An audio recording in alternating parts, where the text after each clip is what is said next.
2013년 2월 24일 오전 하나님 말씀은 마태복음 15장 21절로 28절입니다.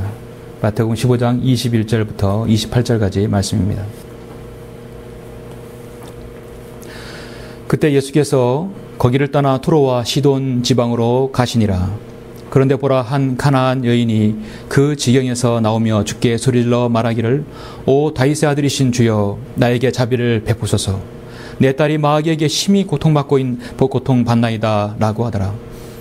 그러나 주께서는 그녀에게 한 말씀도 대답하지 아니하시니 제자들이 와서 주께 간청하여 말하기를, 여인이 우리 뒤에서 소리 지르니 보내소서라고 하더라.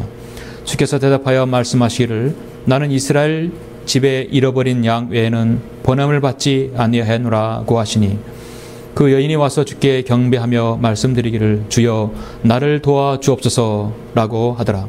주께서 대답하여 말씀하시기를, 자녀들의 빵을 가져다가 개들에게 던져주는 것이 옳지 않도다라고 하시니 그 여인이 말하기를, 그러하옵니다 주여. 그러나 개들도 그들 주인의 식탁에서 떨어지는 부스러기를 먹나이다 라고 하니 예수께서 대답하여 그 여인에게 말씀하시기를, 오 여인아, 내 믿음이 크도다. 내가 바라는 대로 될지어다 라고 하시자 그 여인의 딸이 그 시각부터 낫게 되니라. 아멘. 참으로 귀한 하나님 말씀입니다. 잠시 말씀을 위해서 기도드리겠습니다. 사랑이 풍성하시고 자비로우시며 늘 저들에게 은혜로우신 아버지 하나님, 감사를 드립니다.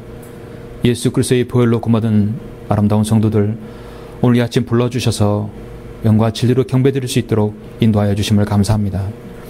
오늘 저희들은 한 가나안 여인의 그 믿음을 보고자 합니다. 자신의 자녀를 치료를 위한 그 간절한 기대에도 불구하고 주님은 그에게 무응답하셨고, 또 그의 믿음을 시험하였을 때 이 가나안 여인의 믿음은 참으로 인정받게 되었습니다. 우리가 간구하고 우리가 주님께 기도하는 모든 기도의 문제들, 생활의 문제들, 믿음의 문제들, 아버지 앞에 지속적으로 간구할 수 있도록 인도해 주십시오. 우리가 하나님께 기도하고 응답받지 못하였던 일이 무엇이 있었습니까? 거기에는 분명히 하나님의 뜻이 있었을 것입니다. 우리가 오늘 본문을 통하여서 하나님께 기도하고 간구하는 모든 것들, 우리 모두가 응답받는 과정이 참으로 아름다운 간증으로 남을 수 있도록 인도하여 주시기 원합니다. 말씀에 기름 부어주시고 성령님께서 의도하신 말씀을 제가 바르게 전달할 수 있도록 인도하여 주십시오. 주 예수 그리스도 이름으로 기도드렸습니다. 아멘. 오전 설교는 믿음대로 될지어다, 믿음대로 될지어다 라는 제목으로 설교하고자 합니다. 러시아에 있었던 실화 하나를 먼저 소개합니다. 러시아 철도국에서 있었던 일이었는데요. 이 철도국에서 일하는 이 센 닉이라는 한 근로자가 있었습니다.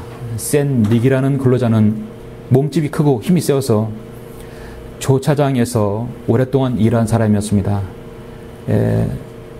철도국의 조차장은 어떤 역할이냐면 철도에서 객차와 화차를 연결하고 분리하고 조절하는 곳입니다. 그래서 띄었다 붙였다 하는 곳이죠. 그는 항상 정시에 출근하고 믿을만하며 열심히 일하는 정말 나무랄 데 없는 직원이었습니다. 그런데 그에게 큰 문제점이 하나 있었는데, 그는 어떤 일이 일어나면 부정적인 생각을 먼저 하는 것입니다. 부정적인 태도에 어떤 때는 매우 비관적인 그런 말을 하거나 또 그런 생각에 사로잡히는 그런 사람이었습니다. 현실은 그렇지 않은데도 최악의 상황을 상상하며 두려워했고, 언제 자신에게 불행이 닥칠지 모르는 안절부절하지 못하는 사람이었습니다. 일은 잘하지만 심리적으로 매우 불안한 사람이죠. 어느 여름날 저녁 한 직원의 생일을 축하하기 위해서 퇴근 시간 1시간 앞당겨졌습니다. 모든 승무원들은 파티 준비를 위해서 집으로 갔지만 닉은 보수를 위해서 조차장으로 들어온 냉동 열차 안으로 안을 보게 되었어요. 근데 실수로 그만 냉동 열차 안에 들어갔다가 열차가 냉동 문이 잠기게 되었습니다. 이 냉동 열차는 비어 있었고 다른 열차에는 연결되지 않았었습니다. 자신이 냉동 열차에 갇혔다고 깨닫는 순간 이미 안에서 바깥에 잠겨버린 것이죠. 보통 냉동 탑차나 그 안에서 시건 장치가 되어 있어서 안에서도 열게 되어 있는데 지금 이 냉동열차는 안에서도 못 열게 되어 있던 것입니다. 순간 닉은 그동안 상상했던 모든 공포가 지금 사로잡히게 되었습니다. 그는 팔과 주먹에 피멍이 들 정도로 문을 두드리고 소리를 질렀지만 동료들은 이미 다 퇴근한 후였습니다. 그 사실을 아는지 모르는지 닉은 목이 쉴 때까지 외치고 외쳤습니다. 그러다가 문득 자신이 지금 냉동열차 안에 갇혔다는 사실을 지금 생각하니까 이 안의 온도는 아마 영하 30도가 되겠지? 아니야, 그보다 더 낮을 것이야. 생각합니다. 도대체 나는 어떻게 해야 되지? 여기서 나가지 못하면 나는 얼어 죽고 말 거야. 이 추운 곳에서 밤새 나는 견딜 수가 없어. 생각하면 생각할수록 더욱 추워졌습니다. 문은 꽉 닫혀서 숨쉬기가 곤란해졌고 빠져나갈 방법이 없는 닉은 바닥에 주저앉았습니다. 그리고 추위 아니면 질식으로 죽음이 찾아오기만을 기다립니다. 그러다가 잠시 자신의 상황을 내가 이 기록을 해야겠다는 생각이 들었습니다. 자신의 서치 주머니에 마침 있었던 펜이 한 자루 있었고 그 펜을 꺼내서 주위에 있는 낡은 마분지 한 장을 잡아서 거기에다가 자신이 주체할 수 없는 그 상황을 한번 기록하기로 했습니다. 그는 그 긴박한 상황을 기록합니다. 나는 너무 춥다. 그리고 곧 내 몸이 마비될 것이다. 나는 지금 빨리 나가지 않으면 나는 싼단한 시체로 변할 것이다. 그러면 이 글도 내 인생의 마지막 글이 되겠지. 내 마지막 글이 될 것이야. 정말 그의 말처럼, 그의 믿음처럼 닉은 그 글이 마지막 자치가 되었던 것입니다. 다음날 아침에 출근한 승무원들은 냉동열차의 문을 열었을 때 닉은 구석에 쪼그린 채 죽어 있었습니다. 부검 결과는 동사였습니다. 그런데 놀라운 사실은 뭐냐면 경찰 조사에서 나타났는데요. 닉이 갇혔던 냉동열차는 전원이 켜져 있지 않았다는 사실입니다. 냉동열차는 꽤 오랫동안 고장나 있었고 닉이 죽었을 때는 역시 그 기능이 또 정지되어 있었어요. 따라서 닉이 얼어 죽었던 그 밤의 냉동열차 안에는 온도는 보통 실내 온도보다 약간 낮을 뿐이었습니다.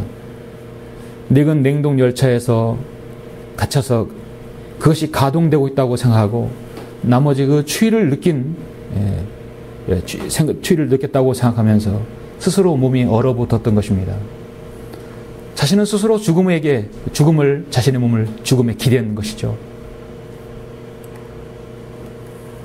오늘날 이렇게 자신이 그 헛된 실상이 아닌 거짓된 믿음대로 살아가는 사람이 얼마나 많습니까? 미국의 사상가이자 문필가인 에머스라는 사람은 이런 말을 했는데 인간은 믿도록 태어났다. 나무가 과일을 맺듯이 인간은 믿음의 열매를 맺어야 한다라고 말했습니다. 어떻게 보면 그 말은 맞아요. 인간은 믿도록 태어났다. 인간은 믿어야 사는 존재입니다. 믿지 않고는 살 수 없어요. 버스를 타더라도 운전기사를 믿어야 되고 음식을 시켜서 먹더라도 조리사를 믿어야 되고 무엇인가를 믿어야 가능합니다. 그래서 우리는 믿음으로 사는 사람들이죠. 우리는 믿음으로 구원받은 사람들이에요. 모든 인간은 한마디로 믿음으로 살아야 합니다. 지옥을 믿고 싶지 않다고 해서 믿지 않아도 지옥이 존재하는 것은 아니죠. 지옥은 분명히 존재하는데 믿지 않는 것은 그 사람 생각입니다. 지옥이 있고 지옥은 예수 그리스도를 통하여 구원받지 못한 사람이 심판의 형벌을 받는 곳이라는 믿는 사람만이 구원받을 수 있는 자격이 되는 것입니다. 오늘날 사람 누구나 나름대로 원하는 바람과 소원들이 있습니다. 소망이 없는 사람, 바람이 없는 사람, 소원이 없는 사람은 그냥 될 대로 되라는 식으로 살게 되죠. 바람 부는 대로, 물결 치는 대로 타락하고 방탕한 삶을 살아가게 됩니다. 여러분 주위에 아무런 목적이 없이 소망 없이 살아가는 사람들 가끔 보시죠. 노숙자들 보시죠. 희망이 없는 사람들입니다. 바람 부는 대로, 물결 치는 대로, 세월 흐르는 대로 사는 사람들입니다. 그들에게는 믿음이 없습니다. 소망도 없습니다. 그러나 그 반대로 믿음과 소망으로 살아가는 사람들이 누굽니까? 바로 그리스도인들입니다. 하늘에 영원한 소망을 두고 살아가는 사람은 그곳에 언젠가 다다를 것이라는 것을 믿고 있습니다. 그런 동안 우리는 소망하는 것이 이루어지기까지 우리는 꾸준히 기도해야 되겠죠. 무에서 유를 창조하시고 불가능을 가능으로 바꾸실 수 있는 전능하신 하나님께 우리는 지금 우리가 원하는 것을 기도할 수 있습니다. 이것이 바로 창조적인 믿음, 이것이 바로 정말 긍정적인 믿음이죠. 오늘 오전은 저는 그러한 믿음을 가진 한 이방인 여인을 여러분에게 소개합니다. 세상에서 가장 하찮게 여기는 그러한 사람이 믿음이 얼마나 귀하고 주님께 칭찬을 받았는지 그 칭찬받는 과정을 한번 여러분 우리 한번 숙고해 보기로 하겠습니다. 본문을 보시면 이 본문의 무대는 이방 지역인 투로 지방입니다. 예수님께서는 갈릴리를 떠나서 카퍼나움에서 북서쪽으로 20리 약 8km 정도 떨어진 이방인들의 땅, 즉 투로와 시돈 지방으로 가셨습니다. 예수님께서 제자들과 함께 생애 최초로 지금 처음으로 유대 그 지역을 떠나서 이방 지역으로 가셨는데요. 마태복음 15장의 동일한 평행선상의 구절이 마가복음 7장에 나오는데 약간 다른 말씀이 있는데요. 마가복음 7장 24절에서는 그 후 주께서 거기서 일어나 투로와 시돈의 경계로 가시니라. 그리고 어떤 집으로 들어가셨을 때 아무도 모르기를 바랐으나 숨길 수 없더라. 주님은 아무도 오기를 바랐어요. 주님은 이것을 볼 때 주님은 아마 조용한 시간을 보내기 위해서 일부러 이방인 지역에 가셨을 것입니다. 투로는 이방 지역이므로 그곳에 찾아올 많은 유대인들이 아마 없었을 테니까요. 여러분, 어두움에 빛이 몰래 들어올 수 있습니까? 빛이 들어오면 어두움은 그냥 사라지고 말아요. 세상의 빛이신 예수님께서 자신을 숨길 수 없어요. 그 이방인 지역으로 가도 주님의 빛은 확 발산을 하는 겁니다. 이방 지역에서도 예수님의 소문, 예수님에 대한 그 자신을 숨길 수가 없는 것입니다. 드디어 한 가나안 여인이 예수님의 소문을 듣고 바로 이 집에까지 찾아온 것입니다. 우리는 가나안 여인을 잘 알죠. 마태복음 7장에서는 그녀는 헬라인이며 수로 페니키아 종족이라고 했습니다. 그녀의 인종은 함의 자손이고 가나안입니다. 종들의 종인 종족입니다. 그래서 유대인의 입장에서 보면 이 여인은 저주받은 부정한 여인입니다. 그럼 어느 누구도 이 여인과 접촉하라고 하지 않았을 것이에요. 그녀는 가나안 지역에 살고 있었기 때문에 그 지역 사람들이 신 아세라, 아스타롯을 분명히 섬겼을 것입니다. 그 나라가 우상 국가이면요, 그 대부분의 사람들은 마귀에게 사로잡히게 되어 있어요. 로마 카톨릭 국가들은 여러분 대부분 정말 사탄이 마귀의 영으로 사로잡힌 사람들입니다. 이슬람교 마찬가지입니다. 힌두교, 인도 마찬가지입니다. 불교 국가 마찬가지입니다. 이 나라도 마찬가지입니다. 이 지금 이방인 지역에 사는 아세라와 아스로스를 섬겼던 사람들이 그 나라에는 얼마나 많은 마귀들이 득실될 것이에요. 이 가나안 여인의 바로 딸은 지금 마귀에게 심히 고통받고 있는 사실입니다. 받고 있었습니다. 우상을 섬기는 백성은 참으로 나라들은 불쌍한 것이죠. 마귀에게 사로잡힌 것을 고치기 위해서 아스타롯이라든지 수많은 그 신들에게 그 딸을 고쳐달라고 애를 썼을 것이고 무슨 노력이든 다 했을 것입니다. 그녀는 가장 괴롭고 고통스러운 문제를 만났을 때는 자기가 믿던 신을 더 이상 신이 아니라고 했을 때는 다른 신을 찾게 되는 것이죠. 오늘날 다문화 가정이 많죠. 동남아시아 여자들을 데리고 와서 결혼하는 가정들이 많이 있습니다. 그 여자들이 데리고 오는 것은 그 자신이 믿고 있는 신도 가지고 오는 것이에요. 아이가 문제가 생기고 어려울 때 자신이 섬겼던 신을 분명히 믿었겠죠. 심각한 상황이 계속 도래할 것입니다. 여인은 낙담과 실망에 빠져서 있는 가운데 지금 자신의 딸을 고쳐줄 수 있는 유일한 사람, 바로 그분 예수 그리스도에 대한 소문을 익히 듣고 있었습니다. 그 사람이 바로 갈릴리에 있다. 그런데 지금 자신의 고장에 온 것이에요. 이 소문을 듣는 그는 즉시 딸을 데리고 갈릴리로 가서 그 문을 만나고 싶었습니다. 그러나 이제 지금 그녀만 오게 된 거죠. 주님께서 오셨다는 소식을 이어는 가장 먼저 아주 솔깃하게 들었을 것입니다. 오늘날 여러분이 부모라면 자신의 자녀가 사경을 헤매고 있을 때 무엇이라도 했을 것이에요. 입장을 바꿔놓고 한번 생각해 보십시오. 마귀에게 심히 고통받고 있는 자신의 딸을 볼 때 차라리 내가 아팠으면, 내가 그랬으면 그게 부모의 심정일 것입니다. 이 여인의 절박한 심정을 여러분 조금이라도 이해할 것입니다. 고린도후서 13장 5절에는 너희가 믿음 안에 있는지 너희 자신을 시험하고 스스로 입증하라. 예수 그리스도께서 너희 안에 계신 것을 스스로 알지 못하느냐? 그렇지 못하면 너희는 버림받은 자들이라 했어요.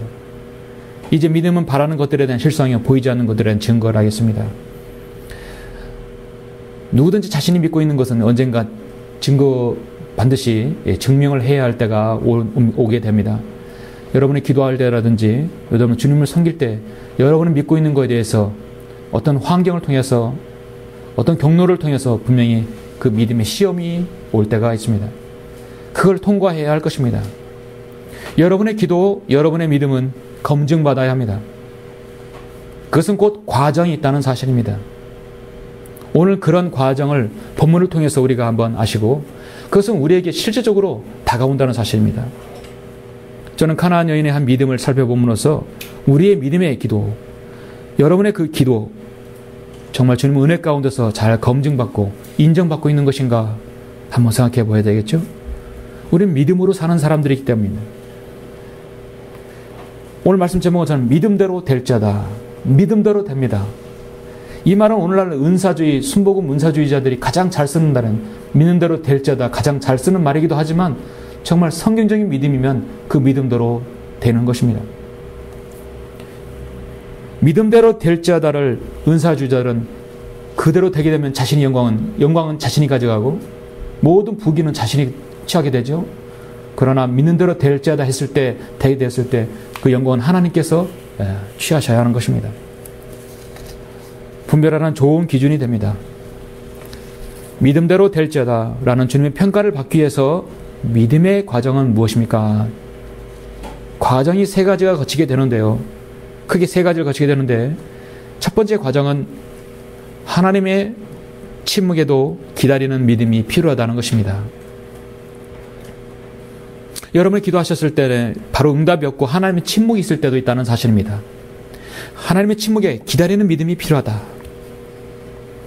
자, 이제 본문을 지금 본격적으로 한번 보시죠. 21절부터 23절을 보시면 그때 예수께서 거기를 떠나 투로와 시돈 지방으로 가시니라. 그런데 보라 한 가나안 여인이 그 지경에서 나오며 죽게 소리질러 말하기를 잔잔히 말한 것이 아니라 소리질러 말하기를 오 다윗의 아들이신 주여 나에게 자비를 베푸소서 내 딸이 마귀에게 심히 고통받고 있나이다 고통받나이다 라고 하더라. 그러나 주께서는 그녀에게 한 말씀도 대답하지 아니하시니 제자들이 와서 주께 간청하여 말하기를 여인이 우리 뒤에서 소리지르니 보내소서라고 하더라. 얼마나 시끄러웠으면 제자들조차 한번 가보십시오. 사람을 보내십시오. 이 한 가나안인 여인이 예수님을 가르쳐서 정확하게 말하고 있죠. 오 다윗의 아들이신 주여, 오 다윗의 아들이신 예수여, 주여라고 분명히 주님을 시인하고 있는 것입니다. 자신의 딸이 지금 무엇이 원인인지 알고 있습니다. 자신의 딸은 귀신 들린 게 아니라 마귀 들렸다라고 하는 것이에요. 정확하게 알고 있죠. 주님을 알고 딸의 증상을 알고 있어요. 이제 해결할 분은 주님이십니다.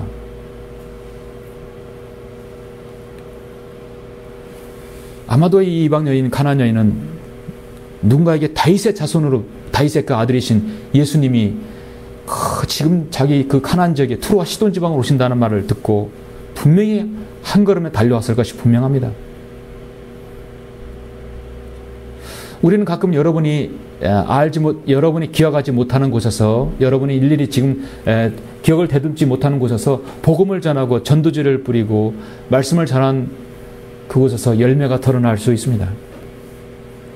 우리는 듣지도 생각지 못한 곳에서 전파한 것에 대해서 결과가 일어날 수 있는 것입니다. 그렇기 때문에 우리는 믿음의 일정을 가지고 복음을 온 세상에 내가 전해야 하는 것은 당연한 것이죠. 아직도 주님을 믿지 않는 모든 사람들이 세상에 퍼져 있습니다. 그들이 듣든지 아니 듣든지 때를 얻든지 못 얻든지 에스겔 2장 7절에서 디모데후서 4장 2절에서 항상 우리가 말씀을 전하는데 복음을 전하는데 힘써야 할 것입니다. 사람을 차별하지 않고 모든 사람에게 복음을 전하지만 특히 어려운 사람들, 인생의 짐으로 고난을 당하는 사람들, 인생의 문제들로 인해 어려움 당하는 사람들은 더 관심 있게 복음에 귀를 기울일 것입니다. 근데 그 기기로운 사람들에게 오늘날 많은 이단들이 이만희 신천지와 안상홍 하나님의 교회 그런 가짜들이 그들을 채가는 것입니다. 거기서 빠져나가도 여호와 증인이 기다리고 있고 몰몬도가 기다리고 있고 제7 안식일교가 기다리고 있고 은사주의자들이 기다리고 있고 자기들만이 선택받았다는 카빈주자들이 기다리고 있는 것입니다. 인생의 공고한 문제를 만난 사람들은 자신의 마음이 낮아졌기 때문에 복음을 받아들일 수 있는 준비가 어느 정도 되어 있어요. 무엇이든 삼켜 먹으려고 하는 준비가 되어 있어요. 아, 이것인가? 그렇기 때문에 여러분이 어디선가 복음 전하는 복음은요, 그들에게 정말 빛이 되고 생명의 빵이 될 수 있는 것입니다. 갈급할 때 시원한 생수가 될 수 있는 것입니다. 가나안 여인은 예수님을 다윗의 자손이라고 불렀었고 그렇게 분명히 들었기 때문에 메시아로 알고 주라고 불렀습니다. 가나안 여인의 고백은 정말로 아름다운 고백입니다. 오 다윗의 아들이신 주여 나에게 자비를 베푸소서. 주님은 나에게 자비를 베풀 수 있는 분이십니다. 내 딸이 마귀에게 심히 고통받고 있나이다. 주님은 내 딸이 마귀 들린 것을 해결할 수 있는 분이십니다. 문제는 그렇게 애원했지만 예수님께서는 한 말씀도 대답하지 않았어요. 침묵으로 바로 상대방에게 침묵으로 답변했죠. 가끔요 대답하지 않는 침묵은 상대방을 무시하는 무시하는 처사일 수 있습니다. 대답을 했는데 대꾸하지 않으면 무시하는 것이 될 수 있어요. 왜냐하면 상대할 가치가 없기 때문에 침묵이 최상의 대응일 수도 있는 것입니다. 일일이 대응하지 않고 침묵으로 하는 것도 세상의 대응일 수 있어요. 주님은 지금 침묵으로 일관했습니다. 그 앞전에 마태복음 9장 27절에 보면은요, 예수께서 그곳을 떠나실 때 두 소경이 따라왔는데요. 소리지르 말하기를 다윗의 아들이여 우리를 불쌍히 여기소서. 비슷한 상황이 왔었어요. 주께서 집에 들어가시니 그 소경들이 그에게 오더라. 예수께서 그들에게 말씀하시기를 너희는 내가 이 일을 할 수 있다고 믿느냐? 이렇게 좀 반응 나오면 얼마나 좋아요. 그들이 말하기를 주여 그러하옵니다. 여인에게 그렇게 물었을 것입니다. 주님 물었을 때 너는 내가 그 일을 너 딸 마귀 들린 걸 내가 해결할 수 있다고 믿느냐? 아멘 그러하옵니다. 그랬을 것입니다. 그때 주께서 그들의 눈을 만져주시며 말하시기를 너희 믿음대로 되라. 믿음대로 돼서 그 소경은 보게 되었어요. 그런데 지금 이 상황은 전혀 다르죠. 그렇더라 이 여인이 지금 일생의 기회를 포기할 수는 없는 것입니다. 마태복음 9장 9장이고 지금 이 현재 상황은 나에게 관계된 상황이에요. 침묵이 있다 하더라도 여인의 그 믿음은 그 과정은요 누구도 막을 수 없는 것입니다. 극심한 고난 중에 욥이 가장 어려웠던 건 뭐냐면 욥은 영문도 모르게 지금 고난당하고 있는 것이에요. 사탄이 하나님께서 욥을 그렇게 축복해 주시고 정말 그 축복으로 모든 것을 이렇게 둘러주시니까 하나님을 잘 섬기는 게 아닙니까? 한번 쳐보십시오. 하나님을 저주할 것입니다. 그래 한번 네 마음대로 해라. 생명만 빼고 모든 것을 네 마음대로 해라. 자녀들이 비명 행사하고 모든 재산이 불에 타고 아내는 욕을 하고 도망가겠습니다. 그 극심한 자신의 육체적 고난까지 욥이 당할 때 욥이 힘들었던 건 뭐냐면 하나님의 자신에 대해서 아무런 말씀하지 않는 것이에요. 침묵이었습니다. 그리스도인이 기도할 때 어떤 일에 대해서 하나님의 침묵은 가장 견딜 수 없을 안절부절하게 하지 못하는 것일 수 있습니다. 욥기 19장 7절에서 보라 내가 잘못되었다고 부르짖으나 응답받지 못하고 내가 크게 부르짖어도 심판이 없도다. 응답이 없는 거예요. 주님의 침묵을 대하는 가나안 여인의 심정이 얼마나 참담했는지 여러분 입장을 바꿔놓고 생각하시면 아실 것입니다. 너무도 끈질기게 하소연하자 제자들이 주님 저 여자를 어떻게 좀 돌려보내시죠. 사람을 보내든지 주님께서 좀 해결해 주시죠. 오죽 그랬으면 제자들이 그러겠습니까? 여러분의 기도, 여러분의 믿음, 여러분 하나님께 원하는 것들 침묵의 기간이 있을 수도 있죠. 나를 죄와 지옥과 영원한 죄 형벌에서 나를 구원하신 우리 주님께서는 주님 나를 구원하여 주옵소서. 베드로의 그 즉각적인 그 기도에 응답하실 수 있는 분이십니다. 베드로가 물 위를 걸을 때 주여 나를 구원하소서. 즉각적으로 구원하셨어요. 한 사람의 죄와 사망의 지옥 형벌로부터 예수 그리스도의 보혈로 구원받겠다고 나를 구원해달라는 것 주님은 즉각적으로 구원해 줄 수 있습니다. 구원받은 이후에 그리스도인으로서 살아갈 때 그 기도에 대해서는 침묵으로 일관할 수 있다는 것입니다. 다윗은 그래서 얼마나 답답하면 오 하나님이여 침묵하지 마소서, 가만히 계시지 마소서, 오 하나님이여 조용히 계시지 마소서, 그렇게 간절히 기도했겠습니까?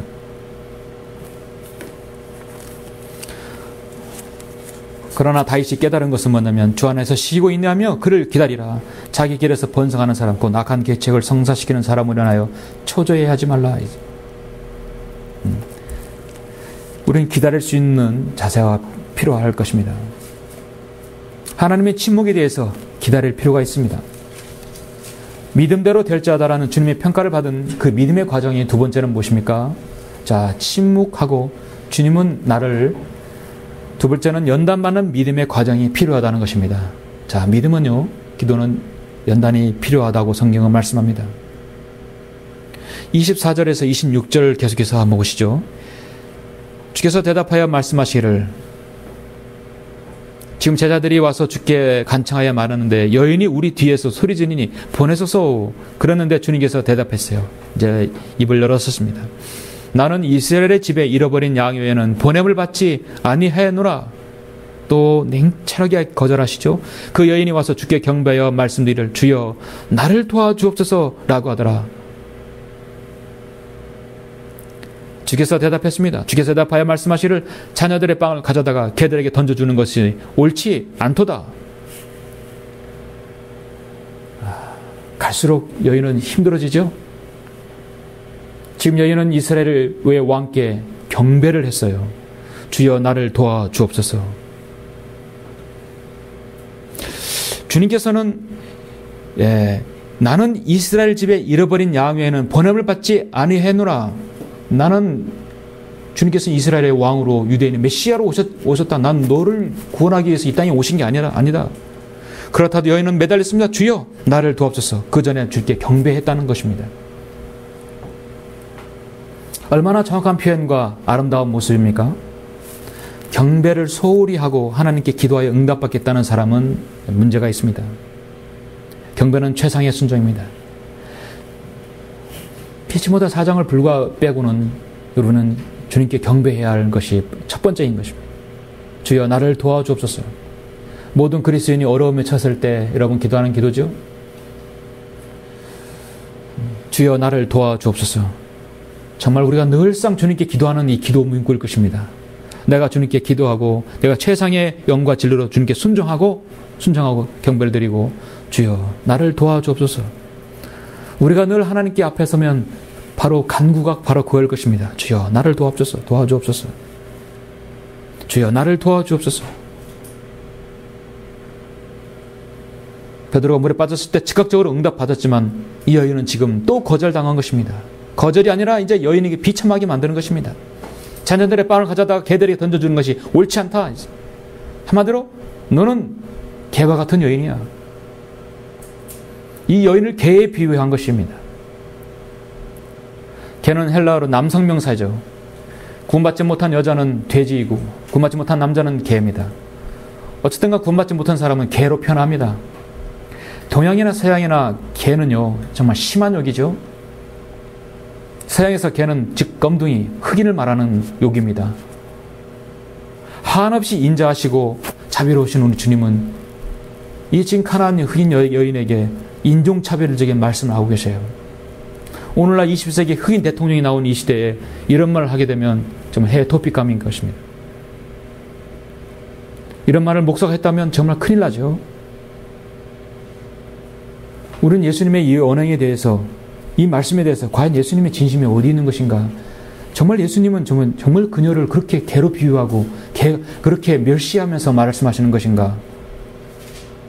모든 믿음의 시험을 인정받는 그리스도인은 이것이 바로 연단의 과정이라는 사실을 잘 알고 있습니다. 로마서 5장에 보면 그러므로 우리가 믿음으로 의롭게 되었으니 우리 주 예수 그리스도를 통하여 하나님과 화평을 가느니라. 그러므로 또 그분으로 인하여 우리가 서 있는 이 은혜 안에 믿음으로 나아가며 하나님의 영광의 소망 안에서 즐거워하느니라. 이뿐만 아니라 우리가 환난 중에서도 즐거워하나니 환난은 인내를 이루고 인내는 연단은 소망을 이루는 줄 압니다. 소망이 부끄럽지 않는 것은 우리에게 주신 성령에 의하여 하나님의 사랑이 우리 마음속에 부어졌기 때문이라 했습니다. 환난 중에서 즐거워하는 환난은 인내를 이루고 인내는 연단은 소망을 이룬다 하겠습니다. 믿음은 꼭 연단의 과정이 필요하죠. 여러분의 기도에도 연단의 과정이 필요할 그 기간이 있을 것입니다. 베드로도 사랑하는 자들아 너희를 연단시키는 불같은 시련에 관하여 너에게 어떤 이상한 일이 일어나는 것처럼 이상하게 여기지 말라 했어요. 연단은 필요하구나. 연단은 분명히 있다는 것입니다. 믿음에는 반드시 연단 과정을 거쳐야 한다는 진리를 아는 그리스도인은 지금 예수님께서 이 여인을 믿음을 한번 더 마지막으로 보기 위해서 그렇게 하셨음을 알 수 있습니다. 때때로 우리가 기도할 때 즉각적으로 응답이 없고 침묵이 있고 또 우리의 믿음의 연단의 기간이 있을 수 있습니다. 왜 주님은 그와 같은 것이 필요할까요? 너는 더 낮아지고 또 깨어져라는 것이에요. 너의 교만, 너의 자랑, 너의 불순종 깨트려라. 여러분이 나는 성경을 조금 알고 있다고 생각하는 그 순간 여러분은 교만한 사람이고 여러분은 성경에 아무것도 모르는 사람이에요. 여러분은 성경 앞에 딱 앉게 되면 나는 부족합니다. 나는 어리석습니다. 이렇게 목사님의 기도대로 5분 이내에 주님은 내 모든 지식들을 주님은 다 앗아갈 수 있습니다. 그 고백이 앞서야 할 것입니다. 여러분이 어떤 글을 쓰든 어떤 설교를 하든 어떤 무엇에 대해서 논하든 말씀을 상고하든 묵상을 하든 겸손한 자세가 필요하죠.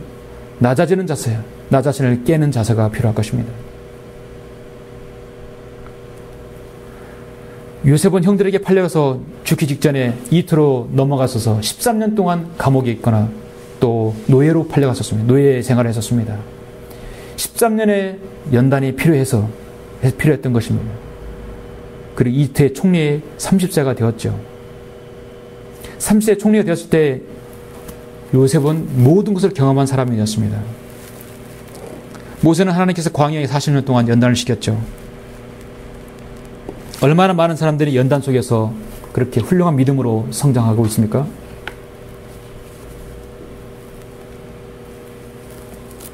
조지 밀러는 자신의 군받지 않는 5명의 친구를 위해서 평생 동안 기도했다고 합니다.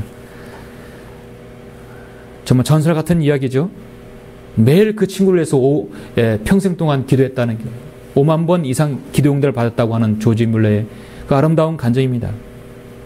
자신의 일기에서 이렇게 고백합니다. 1844년 11월 나는 친한 친구 5사람의 회심을 위해 기도하기 시작했다. 아플 때든 건강할 때든 국내에 있을 땐 해외에 있을 땐 단 하루도 거르지 않고 기도했다. 정말 숙연해지는 그런 간증입니다. 18개월이 지나자 처음으로 한 사람이 회심했다. 하나님께 감사한 뒤 남은 사람들을 위해 계속 기도했다. 5년 후에 두 번째 사람이 회심했습니다. 6년이 지나자 세 번째 사람이 회심했다. 나는 하나님께 감사한 뒤에 나머지 두 사람을 위해서 계속 기도했습니다. 두 사람은 아직도 회심하지 않았다.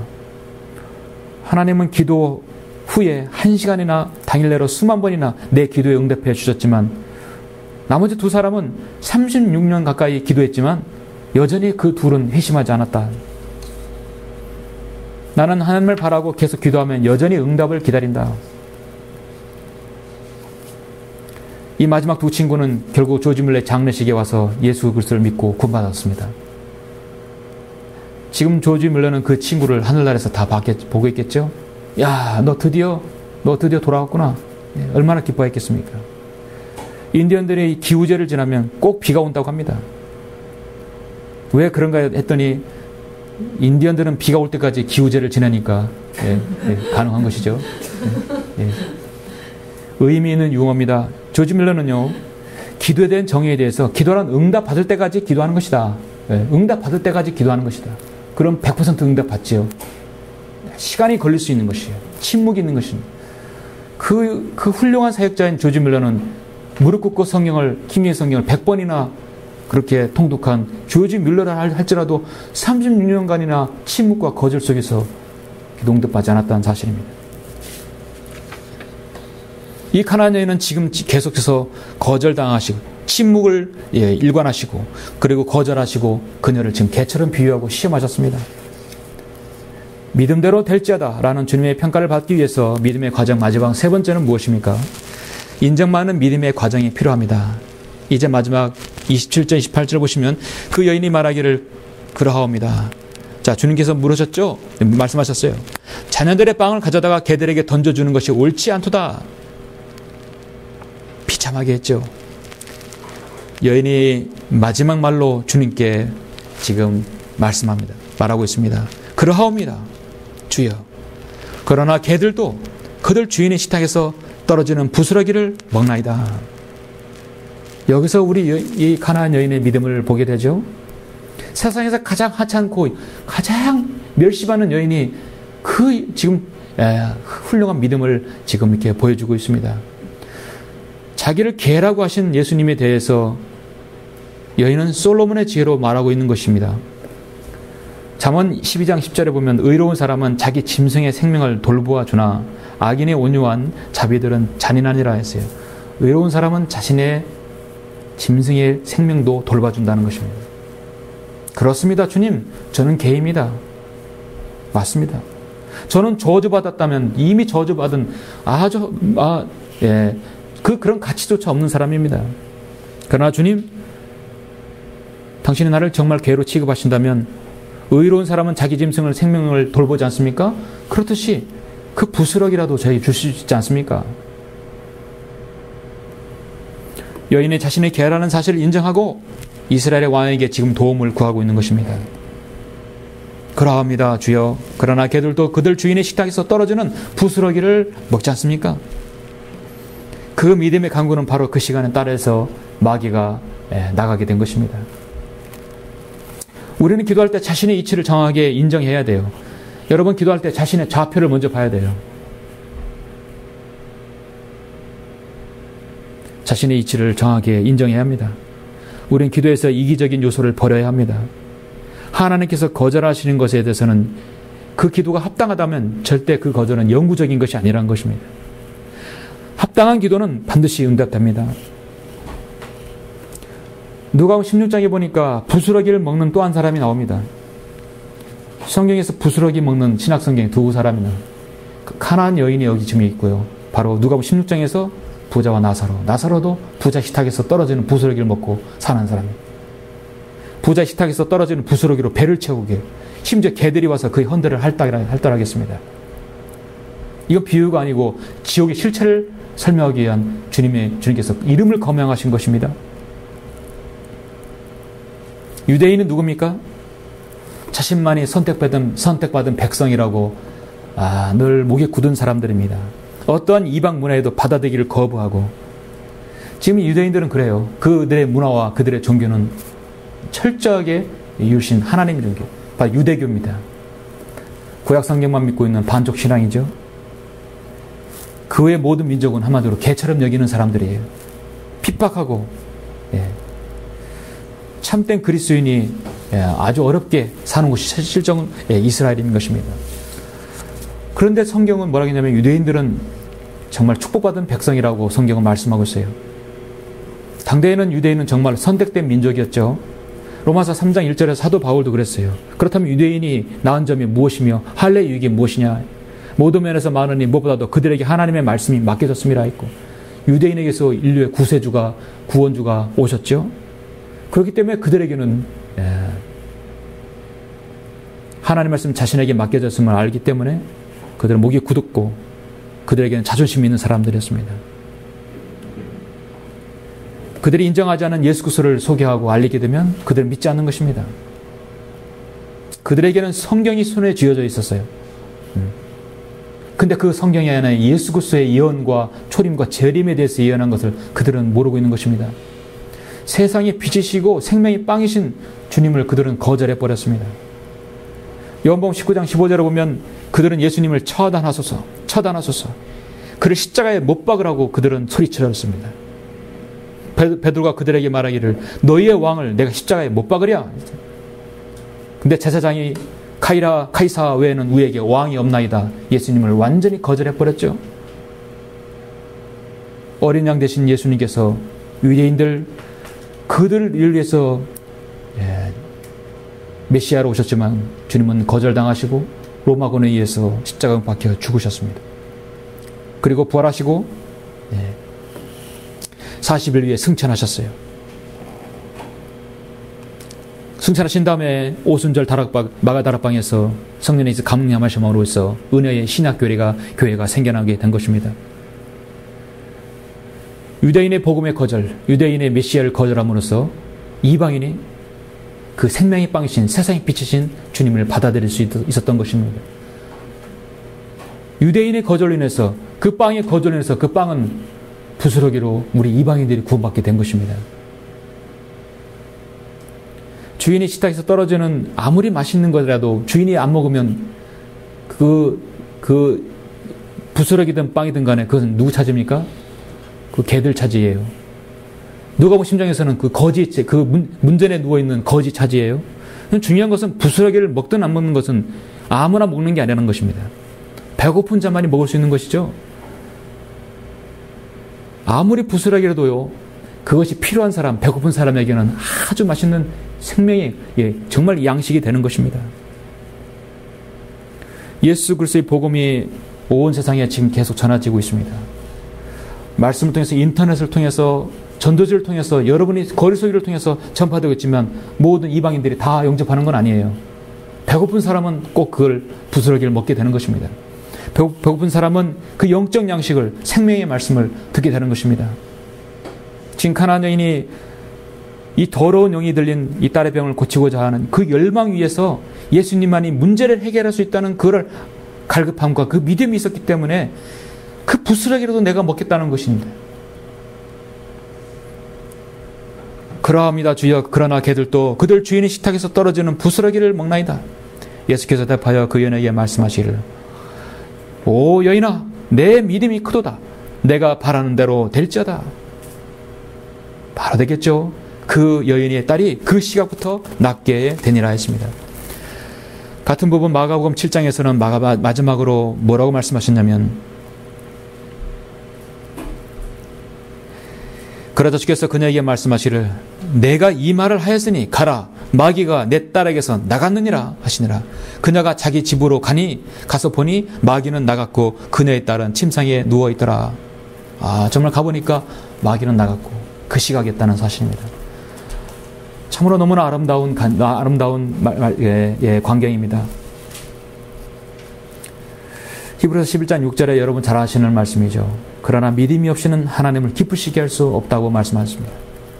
이 여인은 비록 이방 여인이고 정말 그렇게 천대받는 여인이었지만 주님을 너무도 기쁘시게 했어요.